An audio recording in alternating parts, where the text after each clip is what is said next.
Welcome to World War II Indiana Landmarks, Episode 4, the Allen County War Memorial Coliseum. I'm your host, Ron May, author of the book, World War II Indiana Landmarks. Our focus today is on a site just north of downtown Fort Wayne. Many memorial sites throughout Indiana are visited on special patriotic days like Memorial Day, Independence Day, and Veterans Day. The city of Fort Wayne found a way to bring up to 13,000 at a time to their memorial site. They built a memorial coliseum in 1952.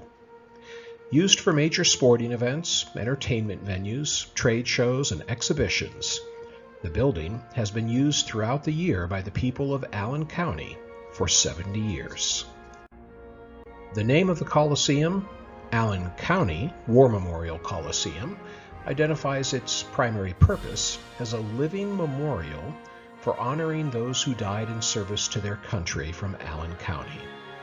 In February 1944, while the United States was still in the middle of World War II, the Fort Wayne Junior Chamber of Commerce proposed the idea of having a coliseum built for their community and using it to memorialize the residents of Allen County, Indiana, who had given their lives in service to the nation during World Wars I and II. The distinctive part of the structure is the front of the building, which is called Memorial Hall. 5 cast aluminum heads were placed on the exterior of the hall above the upper windows.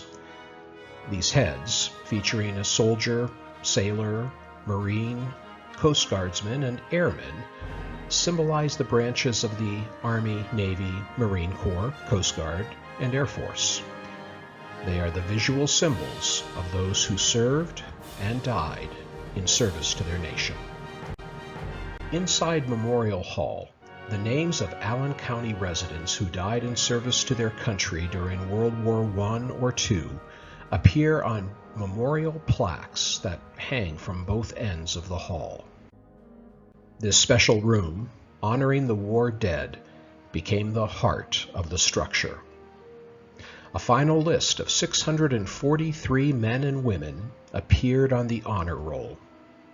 Later, other war-era plaques were added to the side walls to include the names of those who died in Korea and Vietnam. More recently, space has been designated for a future Persian Gulf War honor roll.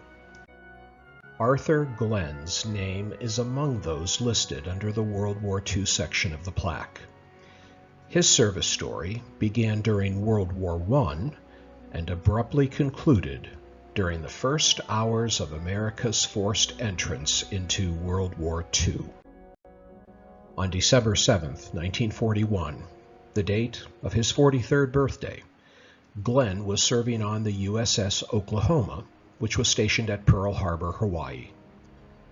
Shortly before 8 a.m., Japanese aircraft began dropping bombs and torpedoes on the ships along Battleship Row. Several torpedoes struck the USS Oklahoma. She capsized within 12 minutes. The surprise attack killed 429 of her crew members, including Arthur Glenn. His unidentified remains were buried along with hundreds of other unknowns in the National Memorial Cemetery of the Pacific on Oahu. In 2017, Arthur Glenn's remains were finally identified using DNA testing with members of his extended family. On August 21, 2018, a full 76 years after he was killed, his remains were reinterred with other USS Oklahoma shipmates in a ceremony that included full military honors at the National Memorial Cemetery of the Pacific at Punchbowl Crater in Honolulu.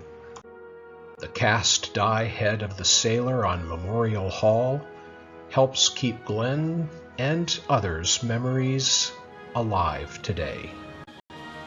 The Coliseum's footprint has expanded several times over the decades following the original structure's completion. An exposition center was added in 1989, along with a new entrance rotunda.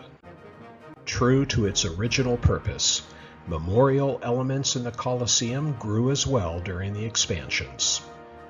Bronze sculptures of 3 military figures, created by Loveland, Colorado artist Anne LaRose, were placed in the Expo's Rotunda entrance in 1990. The sculpture consists of a Continental Army figure from the Revolutionary War period, a female in uniform from the World War II era, and a soldier from the Vietnam War. The figures are looking up at 2 other statues. An adult man and a young boy who are standing on the 2nd floor of the Expo lobby looking down at the military statues. The man is saluting the figures below, while the boy is waving a handheld flag. Recognition of veterans expanded to the outside of the Coliseum in 2015 with the dedication of a Veterans Plaza in front of the Memorial Hall entrance.